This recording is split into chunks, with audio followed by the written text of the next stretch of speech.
an entire existence. This custom is learning to act according to what you can master.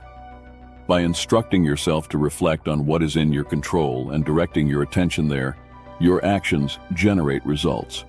It may sound like a simple, even self-evident notion, but it is easily overlooked or ignored.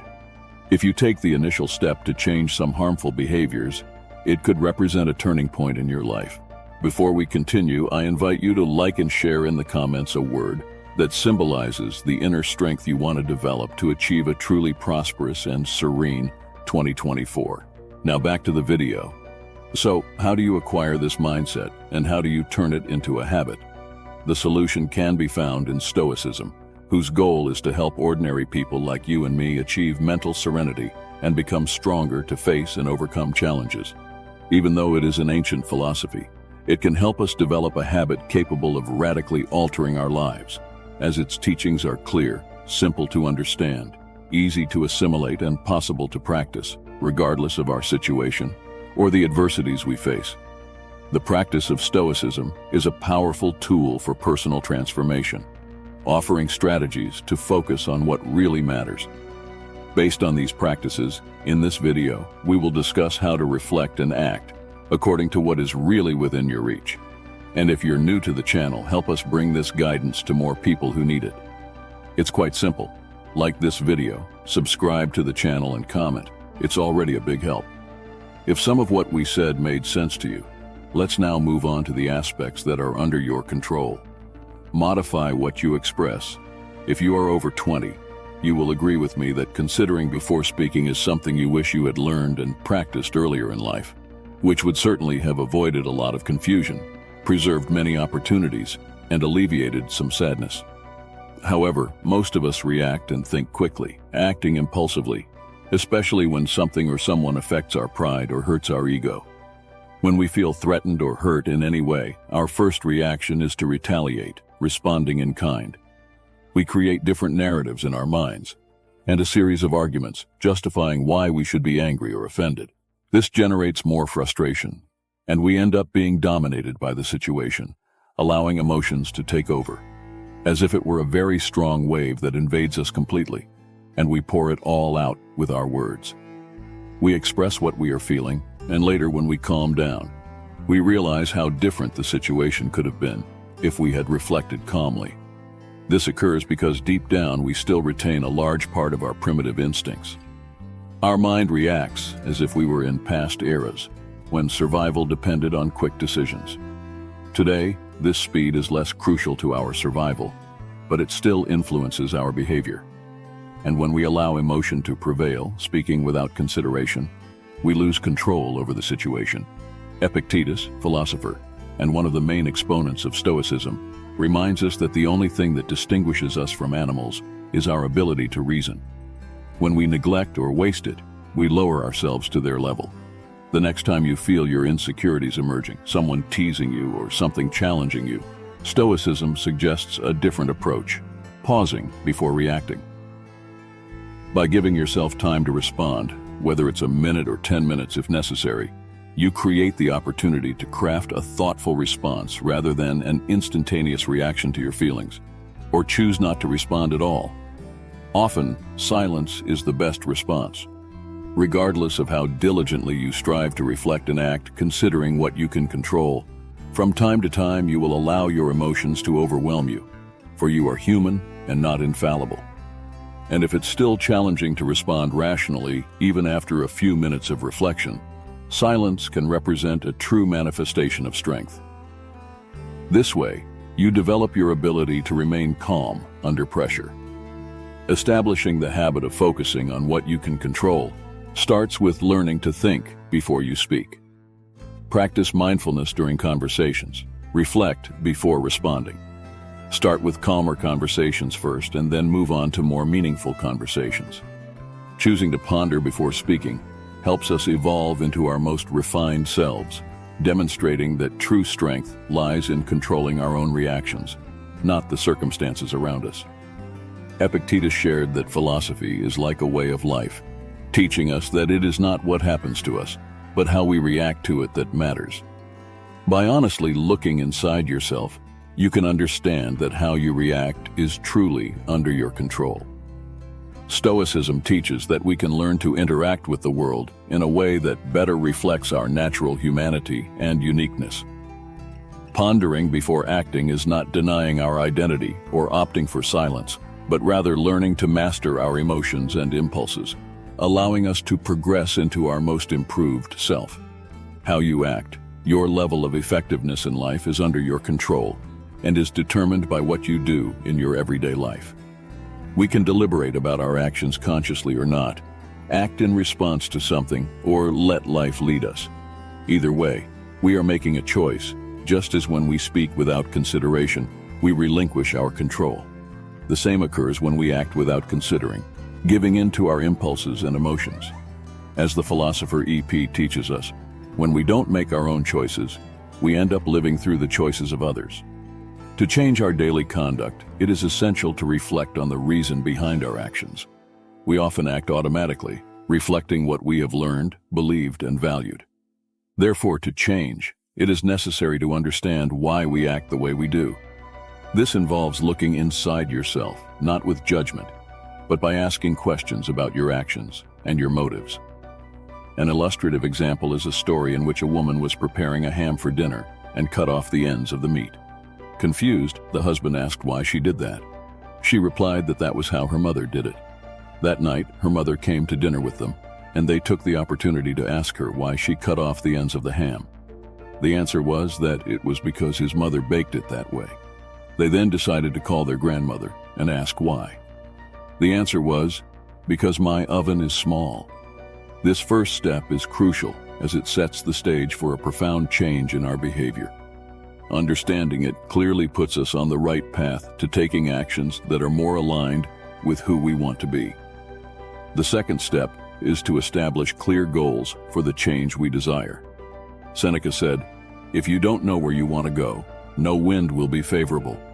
This means that without a clear goal, we don't know what we want, and we can't determine how to act. Many times we fail not because of a lack of courage or willpower, but because we cannot clearly define what we want. Your goals should be specific and realistic. For example, deciding to cultivate more patience. A well-defined goal would be to count to 10 before responding when something irritates us, and try to do this at least once a day for the next week. In a month, your mental control over staying calm will have increased, and by doing this gradually, you will have developed the habit of staying calm. Having goals makes it easier to make change. The SMART system, which stands for specific, measurable, achievable, relevant, and time-bound goals, is a tool that can help us. This method makes change more tangible and achievable, showing a clear path to follow. This means choosing to act in a specific way that you can measure your progress, that is achievable, that makes a difference in your life, and that is accomplished within a set deadline. When we know exactly what to do, we provide our brain with the stability it needs, saving energy that would otherwise be spent thinking about what we could do. This process changes our level of efficiency and increases our productivity. Putting these changes into practice on a daily basis means trying new things and perhaps changing some routines. For example, if you want to be more direct, you can start by practicing speaking more assertively in simple situations and avoiding beating around the bush. This helps you gain confidence and make this new way of acting a habit. Another example is when you want to control your finances. One strategy is to create a budget, recording all your expenses for the month. This helps you understand how you use your money. At first glance, it may seem meticulous. Write down even small expenses like a coffee or a snack bought on the street. But imagine that your house has some water leaks, and you only discover this when your water bill increases significantly. What would you do to find the problem? You would call a technician to locate and fix these leaks, wouldn't you? The principle is the same with finances. If we don't know where and how we spend, we end up using money without thinking. Controlling the way we act will influence every aspect of our lives: moral, financial, physical, social, and spiritual. Sometimes we try to change in specific areas, but end up losing control in others, as if we can only control ourselves in parts of our life and not as a whole. We wish to be ethically superior, but we do not take care of our bodies and our health. We aim to be more optimistic, but we lose control of our finances and spend without discretion. We decided to move forward, but we constantly gave in to some addiction. Learning to act on what we can control is taking responsibility for all our actions in life in a comprehensive way. Finally, it is essential to always consider how we are doing, celebrate achievements, and learn from mistakes. Changing behaviors is challenging. It is not something that occurs linearly or progressively. It will be challenging, and we will face setbacks. Viewing these moments as learning opportunities helps you move forward and continue trying to improve. When you get into the habit of focusing your thoughts and actions on what you can control, you begin to cultivate a healthy mindset, and this allows you to make progress in all aspects of your life. As this habit becomes stronger in your life, you will feel less and less irritable, anxious, and it will be less and less likely for negative emotions to take root. In this way, acting effectively becomes a habit. How you interpret and evaluate what occurs to you. All practices, meditations, and actions begin with training our attention on what we can control. And even if we do it automatically, our judgments and how we interpret what happens to us are under our complete control. With social networks, publications, stories, we are used to judging more and more quickly and automatically. I appreciate it. Oh, I didn't like it. How ugly. It's beautiful. But even with this intensive training and judgment that we have received in recent times, how we judge and how we interpret what happens to us is within our control. The first principle of practical Stoicism is this: we do not react to events, we react to our judgments about them, and the judgments depend on ourselves. Marcus Aurelius, in Meditations, writes to himself about this. If something external causes you distress, it is not the thing itself that disturbs you, but your judgment about it, and this you have the power to eliminate now. In the view of Stoicism, our experiences of joy, sadness, desires, and fears follow three stages. Something happens, we form a judgment or opinion about it, and then we react based on that judgment. Our task is to realize that between what happens and how we react, there is our judgment about the situation. Often, this judgment may not be logical, and it is possible to learn to control it by thinking more clearly. This means that we have the power to change our reaction, because we are the ones who decide how to interpret what happens around us. It all starts with the idea that the way we see the world is shaped by what we believe, our opinions, and what we think about it. In other words, our reactions are based on our judgments, and we have the power to change those judgments. Swiping your phone screen or picking fruit seems automatic, not something we judge, but Stoics consider it all an illusion. Stoicism teaches us to reflect on our thoughts, helping the mind to understand itself better. This idea becomes clearer when something only affects us mentally. Suppose someone insults you. The insult only matters if you decide it does. If it bothers you, it's because you chose to care about it, which is your choice. Instead, you could simply choose not to care, and the insult loses its force. Events do not force us to think and feel harmed about them. Only you are capable of doing this. We tend to think that we are reacting to what is happening in the world, but in reality, we are reacting to what is happening inside us. Sometimes, changing ourselves is more effective and smarter than trying to change the world. Stoics believe that our judgments about feelings create our experience of them. A Stoic philosopher reminds us that everything depends on our opinion. Ambition, luxury, greed, it's all based on how we see things. According to him, a person's unhappiness is directly proportional to how unhappy they believe they are.